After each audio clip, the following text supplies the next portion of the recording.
Bismillahirrahmanirrahim. Assalamualaikum warahmatullahi wabarakatuh. Alhamdulillah.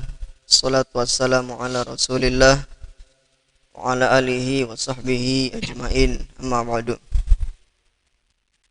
Puja dan puji syukur kita panjatkan kepada Allah Subhanahu wa taala berkat nikmat yang Allah Subhanahu wa taala berikan kepada kita hingga detik ini, ya kan. Kita masih dapat berjumpa tentunya di channel Majelis Ta'lim Dakwah Islam Ibadur Rahman.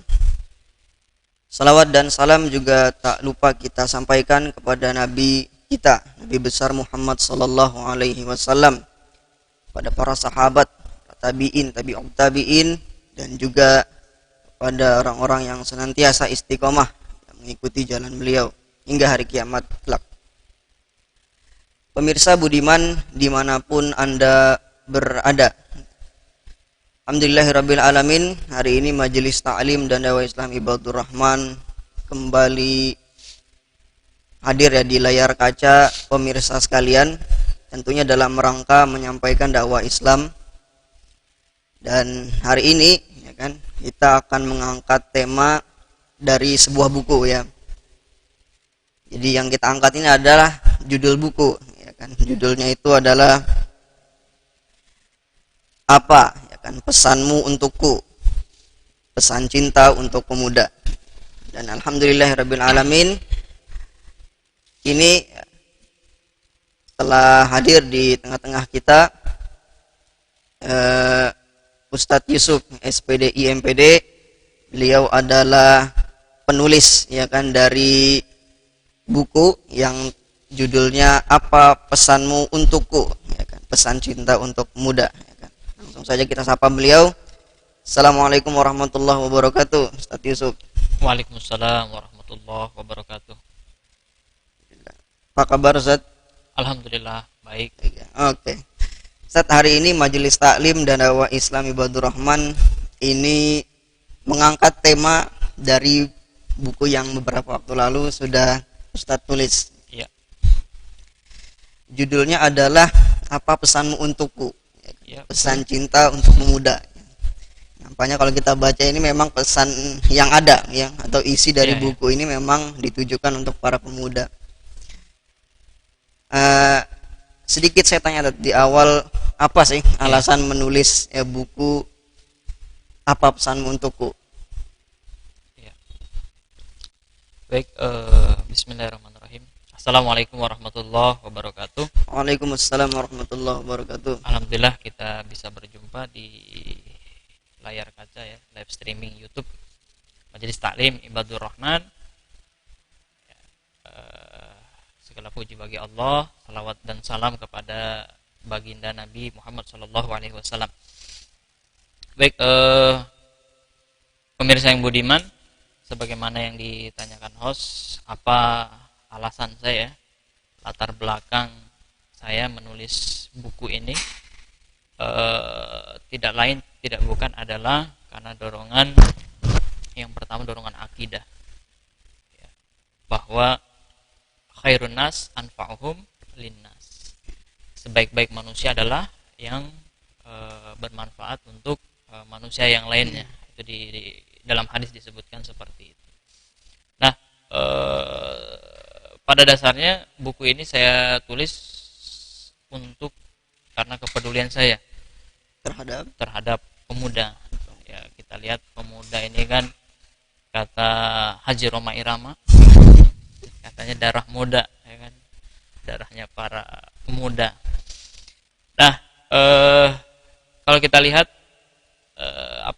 fakta yang terjadi di dunia, di Indonesia, atau lebih khusus di daerah kita di Berau, kita lihat fakta yang luar biasa dari pemuda ini.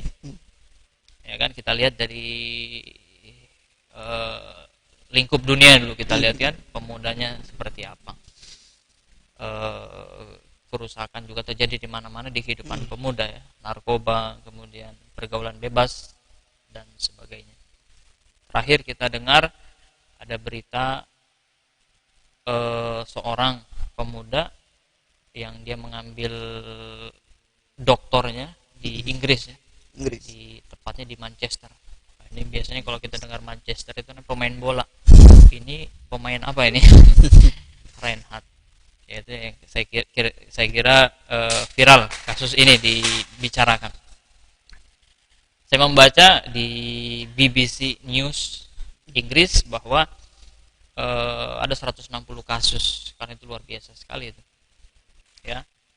Dan ini baru salah satu kasus saja dan masih banyak kasus yang lain. Di Indonesia juga seperti itu. Bayangkan 2,5 juta kasus aborsi per tahun. Ya, kasus pergaulan bebas yang luar biasa. 40% remajanya terindikasi melakukan pergaulan bebas. Itu yang ketahuan. Nah, kemudian di tempat kita juga, lebih khususnya di Berau, kalau kita lihat beberapa waktu lalu ya, di media berita Berau, bahwa pemuda di Kabupaten Berau ini juga terindikasi sangat banyak kasus-kasus kenakalan remaja. Mulai dari kasus pencurian, hisap lem, kemudian sampai tindak asusila. Dan ini bukan main-main, yang mengatakan bukan orang biasa, yang mengatakan adalah ketua dari Forum Peduli Anak. Ya, kalau kita lihat beritanya. Nah, kasus-kasus ini mendorong saya ya, untuk melihatkan kepedulian, kemudian ingin setidaknya memberikan sumbangsih untuk perubahan, lebih khususnya di kehidupan pemuda. Ya, seperti itu saya kira. Oke. Baik Ustaz, kita sudah mengetahui ya latar belakang Ustaz Yusuf menulis buku yang Ustaz tulis ini. Kalau kita baca judulnya Ustaz, ya. Ini kan menarik. Apa pesanmu untukku? Ya. Ini pesannya untuk siapa? Laki-laki, perempuan, pemuda atau orang tua, ya kan? Walaupun juga di bawahnya ya subjudulnya disebut pemuda, ya kan? Ya, itu juga pada pemuda. Tapi maknanya, makna dari judul itu sendiri apa? Apa pesanmu untukku? Ya. Baik, sebenarnya saya banyak juga terinspirasi dari tulisannya Gaul Fresh, ya kan? Gaul Fresh itu penggagasnya Bang Laode Munafar. Okay. Nah, ini dia ada pernah saya baca bukunya, judulnya itu Apa Salahku Sayang. Akhirnya juga saya termotivasi bagaimana menciptakan judul yang sekiranya menarik di kalangan pemuda. Akhirnya saya terpikir, ini karena yang mau saya tulis ini pesan-pesan untuk pemuda, remaja, tapi sebenarnya buku ini bukan hanya khusus untuk remaja sebenarnya. Iya. Tapi juga bisa dibaca selain remaja, mahasiswa, pelajar, cocok untuk membaca buku ini, termasuk orang tua yang punya anak remaja, orang tua yang punya anak mahasiswa, dalam rangka untuk mendidik anaknya. Saya kira di sini ada isi panduan. Kemudian para asatid juga, ustadz-ustadz yang sekiranya biasa ceramah, memberikan tausiah ya dimanapun berkaitan dengan remaja, cocok buku ini. Termasuk guru juga yang berkecimpung di dunia remaja, SMP, SMA, bisa membaca buku. Nah, apa makna dari ini? Maknanya adalah sebenarnya saya ingin memberikan pesan ya. Tadi sudah ditanyakan bagaimana latar belakang saya menulis. Nah, itulah saya ingin memberikan pesan, setidaknya ada perubahan. Nah, apa pesanmu untukku? Seakan-akan kan yang memberikan pesan siapa? Kamu ke saya. Betul. Nah, itu dalam dunia kepenulisan ada istilah majas kan. Kadang menunjuk orang tapi untuk menunjuk diri. Sama seperti misalnya kalau dalam puisi, wajahmu seperti rembulan. Itu kan makna majasi, bukan makna hakiki. Kalau makna hakiki itu namanya menghina. Wajah seperti bulan, lebar sekali wajahnya kan, bolong-bolong lagi kan kalau kita lihat permukaan bulan. Tapi kalau secara majazi, secara majas dia memuji. Itu berkebalikan antara hakiki. Nah, dalam judul ini juga saya mencoba untuk mengikuti alur yang seperti itu, menunjukkan mu untukku, ku untukmu, dan juga supaya tidak terkesan terlalu mengajari, ya kan? Seakan-akan yang diberi pesan itu saya, padahal yang saya ingin memberikan pesan kepada pemuda remaja ini loh, pesan-pesan yang ada di dalam buku ini. Dan memang saya khususkan pesan ini untuk pemuda. Untuk pemuda ya. Walaupun tadi yang bisa membaca buku ini tidak Bisa, hanya pemuda, oke, bisa yang berbagai, lain. berbagai kalangan ya. Berbagai kalangan bisa, insya Allah. Mahasiswa termasuk orang tua ya. Orang tua, Termasuk orang tua yang punya anak ya. anak remaja, atau berencana anaknya nanti bisa dididik sampai remaja ya kan, mungkin masih anak-anak, bisa dididik nanti pas ketika ia remaja. Jadi bisa baca buku ini ya untuk Ya, orang tua. betul. Oke, Sat. Kan tadi judul, Sat. Ya. Judul maknanya apa? Yang penting itu isinya, Sat. Ya, Kita mau nanya isinya. Ya. Bisa disampaikan, Sat, isinya. Mungkin enggak cukup waktunya, tapi secara singkat. garis besar, Oke, secara garis besar. Iya. Baik, mungkin nanti lebih khusus bisa membeli buku ini. Secara garis besar ya tidak lain dan tidak bukan yang saya bahas dalam buku saya ini adalah berkaitan dengan din kita, agama kita, yakni Islam. Agama ini kan inti dari agama kita itu Islam, itu kan terdiri dari dua, akidah dan syariah. Akidah yang berkaitan dengan keyakinan, syariah yang berkaitan dengan aturan-aturan dan perbuatan. Tapi juga ada ulama mengatakan akhlak, ya seperti itu. Nah, buku saya juga ini strukturnya seperti itu, terdiri dari akidah, syariah. Tetapi saya kemas dengan bahasa-bahasa yang sekiranya mudah dipahami, terutama untuk pemuda, remaja, mahasiswa. Saya membahas dengan bahasan-bahasan yang sekiranya menarik, kemudian enak dibaca gitu loh. Walaupun bahasannya tentang akidah, yang mungkin walaupun bahasanya lebih mudahnya, mungkin bahasanya agak berat, tapi disajikan dengan bahasa-bahasa yang agak ringan. Tentang akidah, bagaimana keyakinan kita terhadap Allah itu ada atau tidak, nah itu dulu sebagai pondasi utama kehidupan kita sebagai seorang muslim kan akidahnya. Nah ini yang saya bahas ya di awal-awal. Kemudian berkaitan dengan syariat.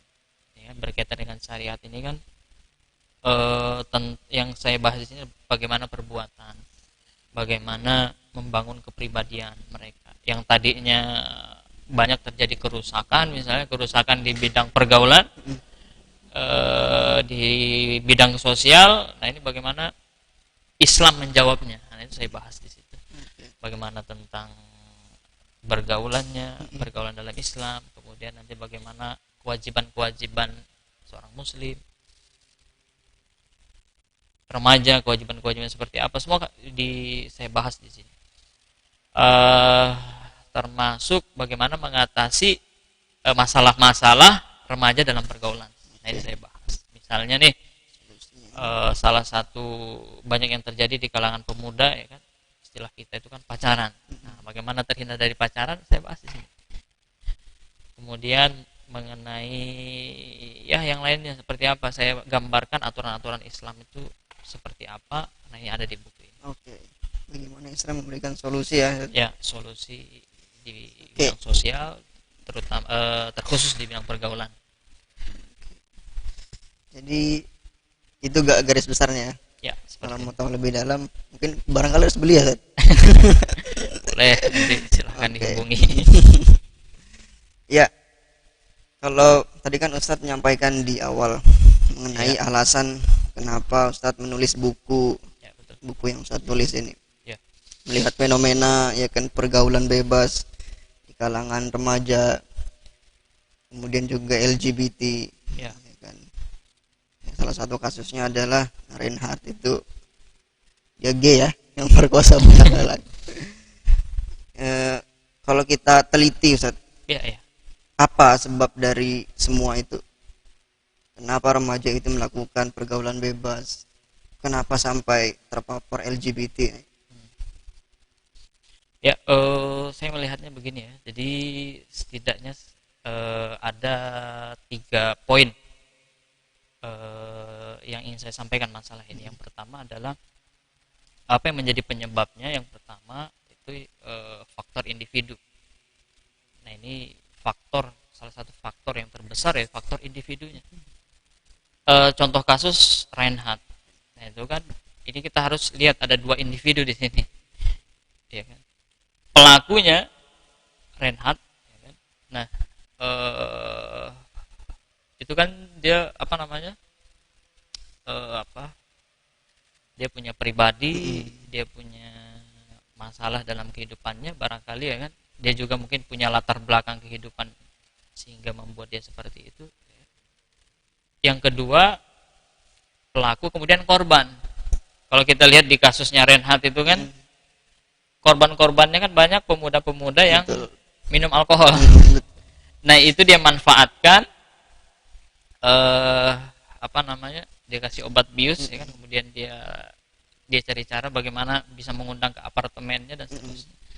Jadi ada masalah di sini pelakunya maupun korbannya. Entah wallahu alam korban-korban yang lain. Ya kan? Nah di dalam Islam itu kan juga kita mengatur juga kan bagaimana masalah individu, bagaimana menjaga nafsiyah kita, akliyah kita, bagaimana menjaga kehidupan kita, ya kan, seperti itu. Nah, ketika ada masalah, berarti ya salah satunya ada masalah di sini dari individunya, ya, baik dari sisi pahamnya dan seterusnya. Nah, kalau kita juga lihat dari sisi psikologis misalnya, mengapa pemuda ini melakukan pergaulan bebas misalnya, ya kan? Nah, dari sisi pemahamannya juga, ya kan? Kalau dia tidak, misalnya dia muslim nih, tetap saja melakukan maksiat. Maksiat dalam Islam itu kan sekecil-kecilnya kalau dia maksiat ya harus dihindari kan mestinya. Contoh, misalnya di dalam Islam dikatakan dalam hadis la yakhluwan ahadukum bi imra'atin fa inna syaitana salisah. Janganlah berdua-duaan karena yang ketiganya setan. Artinya berdua-duaan dengan lawan jenis tanpa dalam hal-hal yang sifatnya pribadi itu kan tidak diperbolehkan dalam Islam. Nah, kalau mereka tidak paham, dia lakukan tidak yang seperti itu? Pasti akan dia, kalau tidak paham dia lakukan kan? Seperti itu. Nah, ini dari sisi individu yang saya maksud. Mungkin juga faktor yang lain. Nah, ini yang pertama dari individu. Yang kedua juga bisa jadi dari masyarakat. Masyarakat yang kurang kontrol, ya kan, akhirnya membuat banyak anggota dalam masyarakat itu melakukan perbuatan yang sifatnya menyimpang, ya kan. Kalau dulu saya ingat cerita orang tua saya, orang dulu itu kalau anaknya ketahuan aja berdua-duaan dengan anaknya, misalnya perempuan, ketahuan berdua-duaan dengan anak tetangga yang laki-laki, itu ketika pulang ke rumah pasti dimarahin karena saking malunya. Zaman dulu seperti itu kata orang tua saya. Tapi zaman sekarang banyak orang tua ketika anaknya diam di rumah malah ada tanda tanya, kenapa tidak ada yang jemput ini? Nah ini kan dari sisi masyarakat juga jadi penyebab kurang kontrol juga, melihat sesuatu yang maksiat dibiarkan, ya kan. Apalagi kan dalam masyarakat ini kan ada nilai-nilai yang dia pegang, ya kan. Sekiranya itu dia anggap biasa, dia biarkan. Ada juga masyarakat yang individual, apalagi masyarakat yang sekuler, ya kan. Dia tidak peduli dengan sesuatu yang bertentangan dengan agama. Otomatis dia akan biarkan seperti itu kan. Akhirnya terjadi penyimpangan. Nah, yang ketiga faktor negara. Nah, negara ini juga penting karena negara ini kan yang menyiapkan semua sistem, ya kan? Sistem ekonomi, politik dan seterusnya. Kalau sistem negaranya ini kacau, ya kan, pasti masyarakatnya juga akan kacau juga. Misal dari sisi ekonomi misalnya, ekonominya morat-marit, krisis, apalagi krisis multidimensi dan seterusnya, membuat orang kesusahan di bidang ekonomi. Salah satu faktor membuat orang mencuri apa? Kan salah satunya adalah bukan hanya dari sisi keimanan juga, karena dia butuh. Ketika dia mencuri butuh. Itu ketika dari sisi ekonominya kacau kan, membuat terdorong orang-orang di dalamnya itu, di dalam negara itu untuk melakukan kemaksiatan. Apalagi misalnya juga kalau dalam hal pendidikan misalnya tidak terkontrol dengan baik dari sisi agama, mendorong orang juga nanti melakukan hal-hal yang menyimpang dari agama. Apalagi misalnya kalau pendidikannya menjadi tolak ukur pendidikan itu bukan agama, selesailah. Ya kan? Kita lihat sekarang ya kan, ketika sekolah-sekolah umum misalnya. Sekolah-sekolah umum itu kan dalam hal nutup aurat aja, tidak terlalu ditekankan kan? Yang mau nutup aurat silahkan, yang tidak mau menutup aurat silahkan. Nah, itu sekolah-sekolah umum. Tolak ukur tadi ya. Nah, karena tolak ukurnya seperti tadi. Berbeda. Yang penting sopan, selesai udah, tidak masalah. Bahkan di banyak sekolah ketika gurunya itu tahu siswanya ini ada masalah dalam hal pacaran, tidak dipermasalahkan. Paling nasihatnya guru apa? Nah, kalau pacaran yang baik ya, jangan melakukan ini. Padahal dari sisi agama kan sudah salah. Nah, itu bermasalah. Nah, seperti itu. Ini saya maksud tadi faktor negara itu penting. Negara sebagai penyedia sistem baik ekonomi maupun pendidikan dan seterusnya itu kalau kacau ya kacau. Seperti itu. Ibarat ada akuarium, kalau di akuarium itu airnya ada zat-zat yang berbahaya, kira-kira ikannya mati tidak? Bisa mati. Bisa mati. Seperti kasus di Sungai Kelai kan, ikan pada mati karena terkontaminasi ada zat-zat apa itu. Nah, gitu. Gambarannya seperti itu. Ketika airnya bermasalah, ikannya juga akan bermasalah. Kehidupan yang ada dalam akuarium bermasalah. Iya, betul, karena negara sebagai kontrol sosial itu terabaikan. Nah, itu kalau bermasalah. Ada 3 tadi ya, Set. Faktor individu, masyarakat, dan juga negara. Ya. Jadi 3 faktor ini penting ya. Penting dan semuanya berpengaruh. Jadi dari ketiga faktor ini masalah-masalah itu muncul, Set. Jadi sebab ya. Ya, jadi sebab. Berarti kalau kita bertanya solusi, Set. Ya. Untuk ketiga sebab ini kira-kira apa solusinya, Set? Ya karena penyebabnya tadi 3 faktor. Nah, berarti solusinya juga 3 faktor ya. Jadi yang pertama dulu dari sisi individu. Kalau tadi ada masalah di faktor individu menghasilkan masalah, berarti yang kita selesaikan adalah masalahnya kan. Ketika ada orang sakit misalnya, diagnosis sakitnya apa kan, akan diberikan obatnya seperti itu. Nah, dan juga harus ada dokternya. Ya kan? Obat itu kalau sembarangan diminum berbahaya juga, harus ada dokternya yang tahu dosisnya dan seterusnya. Nah, kalau yang masalah tadi individu, maka ya diselesaikan individunya, dibina, diingatkan dan seterusnya. Kan di dalam hadis dikatakan kalau kamu mau merubah suatu kemaksiatan, rubahlah dengan tanganmu. Kalau kamu tidak mampu, rubah dengan lisan. Kalau tidak mampu, apa? Cukup dengan hati. Tidak menyenangi dengan hati, ya kan, seperti itu. Nah, kalau kita pelajari ilmu hadis, maknanya apa? Ya, kalau dia bisa dirubah tangan, ada 2 makna ini hadis. Saya baca di ilmu hadis bahwa yang pertama bisa langsung dirubah dengan tangan. Kalau memang perbuatan itu harus dirubah dengan tangan. Ya kan, dengan perbuatan maksudnya. Sebagai contoh dulu Rasul ada melihat sahabat pakai cincin emas. Rasul enggak ngomong-ngomong, langsung dia ambil cincinnya, dia buang. Sahabat paham, Rasul enggak suka ini. Seperti itu. Tapi di kasus yang lain, Rasulullah juga pernah mau merubah dengan lisan. Sebagai contoh, ada kasus yang sering diungkap, yang sering kita dengar barangkali ya. Ada seorang yang masuk dalam masjid, buang air kecil di masjid. Sahabat pada geram, tapi kata Rasul, tunggu dia selesai. Setelah selesai, bahkan sahabat ikut nyiram. Kemudian dijelaskan bahwa tidak boleh buang air kecil di masjid dan seterusnya. Ternyata memang yang buang air kecil itu orang dari kampung yang dia tidak tahu, dia kira biasa aja. Dia penjelasan. Ada juga Rasul cukup dengan menunjukkan dengan ketidaksenangan, geram. Itu ada kasus-kasusnya. Nah, yang bisa kita lakukan apa? Nah, itu yang bisa kita lakukan, yang sekiranya bisa kita lakukan, tergantung juga perbuatannya, tergantung juga kemampuan kita, uslub-uslubnya. Sahabat juga memelihatkan uslub kan. Ada uslubnya Abu Dzar Al-Ghifari ketika dia masuk Islam, kemudian dia memperlihatkan keislamannya depan Ka'bah. Terang-terangan pada saat itu di Mekah. Dipukuli, pingsan, kembali lagi. Oh, ini karena dia berani ya kan. Ternyata saya baca Abu Dzar Al-Ghifari dulunya seorang pembegal ternyata. Makanya beraninya dia mengatakan, ya Rasulullah, saya ini dulu pembegal terang-terangan, masa saya masuk Islam sembunyi-sembunyi, rugi dong kan begitu.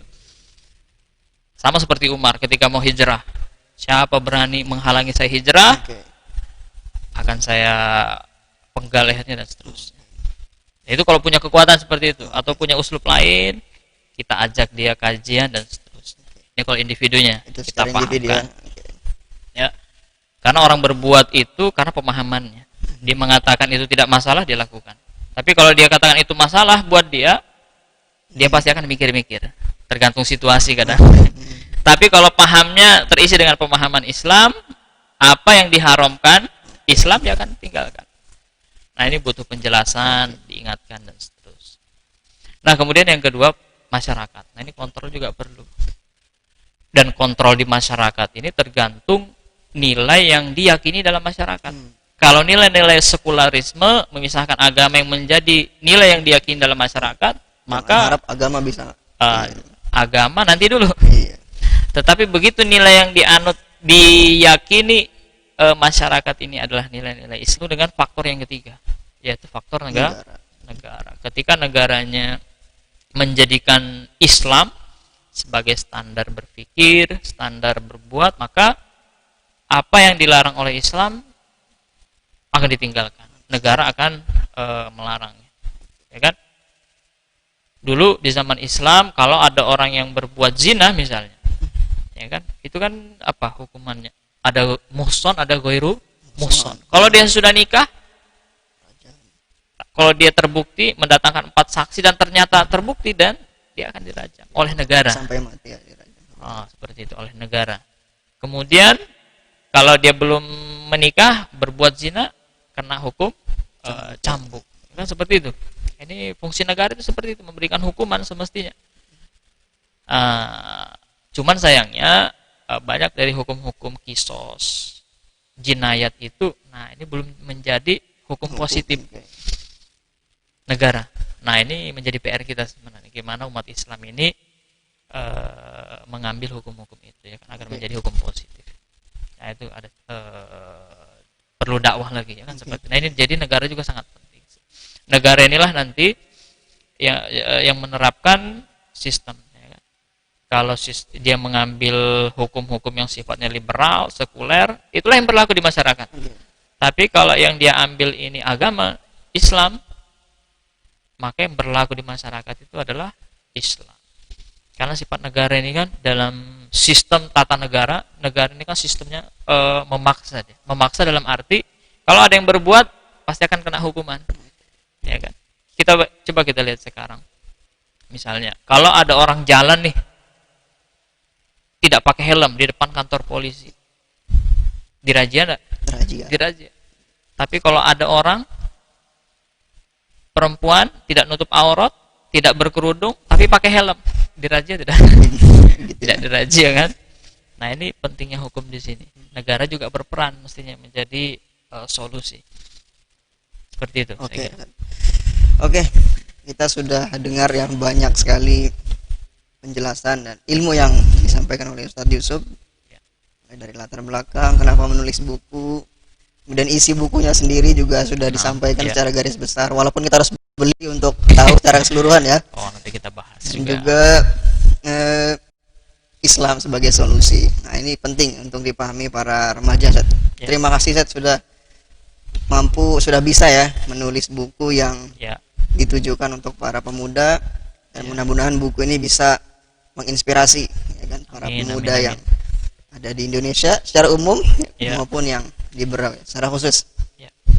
Dan terakhir ini sebagai closing statement, apa pesanmu untukku? Silakan. Di akhir buku ini kalau kita membaca ya, saya mengutip sebuah ayat yang sangat inspiratif sekali untuk khususnya untuk saya ya. Ali Imran ayat 110. Kuntum khairu ummah ukhrijat linnas, ya kan, dan seterusnya. Kamu adalah umat yang terbaik yang dilahirkan untuk manusia, menyuruh kepada yang ma'ruf dan mencegah dari yang munkar dan beriman kepada Allah. Nah, sebenarnya pamungkas dari buku ini adalah saya mengajak pemuda untuk sama-sama kita berdakwah, menyampaikan Islam. Nah, sebelum kita berdakwah kan setidaknya kita sendiri yang dai ini, yang berdakwah ini harus sadar fasad. Dalam Al-Quran itu Allah memperkenalkan dua jenis kerusakan.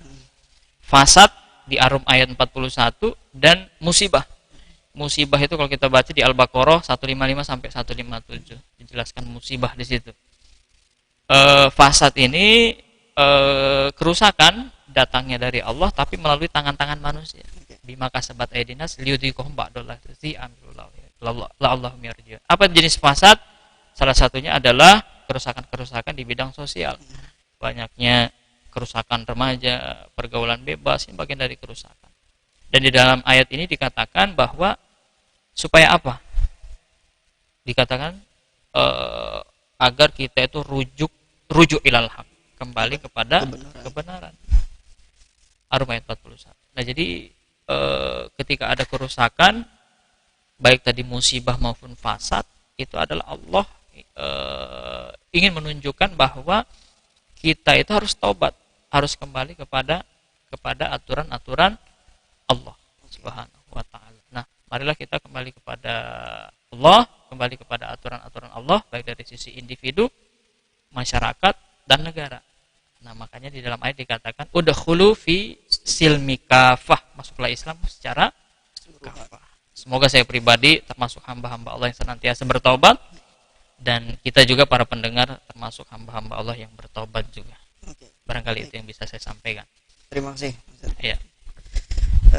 Baik, pemirsa Budiman dimanapun Anda berada, dengan ini berakhirlah sudah ya kan kajian di channel ya Majelis Taklim Dakwah Islam Ibadur Rahman. Semoga apa yang kita sampaikan hari ini bermanfaat, dan kita tutup ya kan kajian kita hari ini dengan membaca doa kafarat. Subhanakallahumma bihamdik asyhadu an la ilaha illa anta astaghfiruka wa atubu ilaik. Assalamualaikum warahmatullahi wabarakatuh. Waalaikumsalam. مولاي صل وسلم دائما أبدا على حبيبك خير الخلق